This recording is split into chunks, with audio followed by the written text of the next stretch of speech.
What's up YouTube, this is Beat the Best from MobileStrats.com, and today I'm coming at you with some tips. So just so you know that I'm kind of know what I'm talking about, my high score in steps is 1109, and at the time of this video, and that puts me in either 6th or 7th. I believe I'm tied for 6/7th with that score. And the top 3 scores in the game currently are 1313, 1241, and 1237 points. So I'm fairly close to the top 3. I'm about 100 away. And if I didn't stupidly die, I could be in the top. But I sadly stupidly died. But anyway, that's not the point. The point is that I sort of know what I'm talking about. So just, listen up.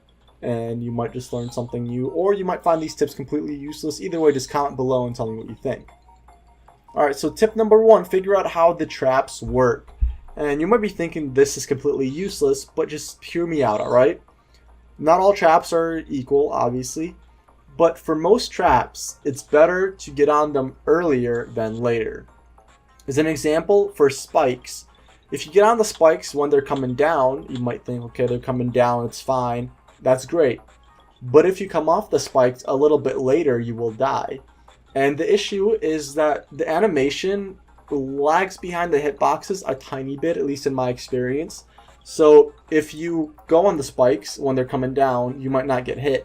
But if you get off the spikes and you do it, you think you're in the clear, but you press the button and it's not working, it's because the spikes are already stuck in your box because the hitboxes are either a little bit behind or a little bit ahead the animation. And then just figuring out how all the traps work is important because spikes are pretty quick, and I usually try to get right next to them and then wait for the next up and down cycle, I'd like to call it, before going through them, because otherwise I seem to die to them a lot. All the other traps are pretty simple to avoid, honestly. The only ones that I struggle with personally are the spikes. And then the bonus levels, just don't die in the bonus levels, just don't hurry, just, play simple.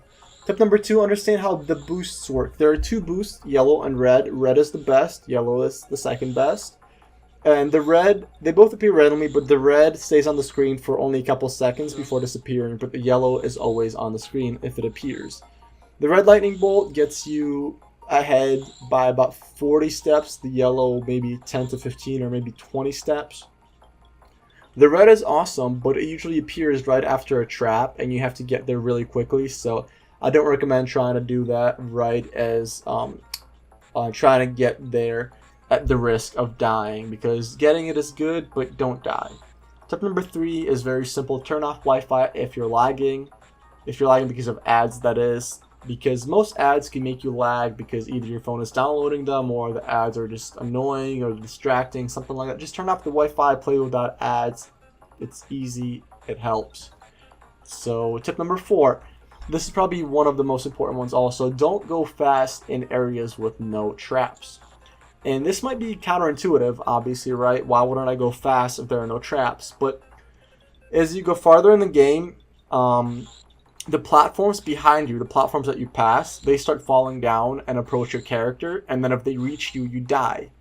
And this isn't really an issue if you're going in an area with no traps. But if you get up to a trap, and then you have to wait a little bit for it to cycle through, and then the platforms behind you that are falling and get closer to you, and then you come up to another trap and the platforms get closer and then you fall down, that's bad. So if you go slower in an area with no traps, you have the ability to slow down, look ahead, and figure out and prepare and time yourself to be ready for the trap and to get past the trap before you're actually right next to it, which can help you a lot. And those are actually all of my tips. Honestly, just playing this game a lot can help you out. I played through this game for about an hour and a half, and got my high score. So if you just do that, I'm pretty sure you can do that. So thank you guys for watching. If you like the video, please subscribe and like. Thank you very much.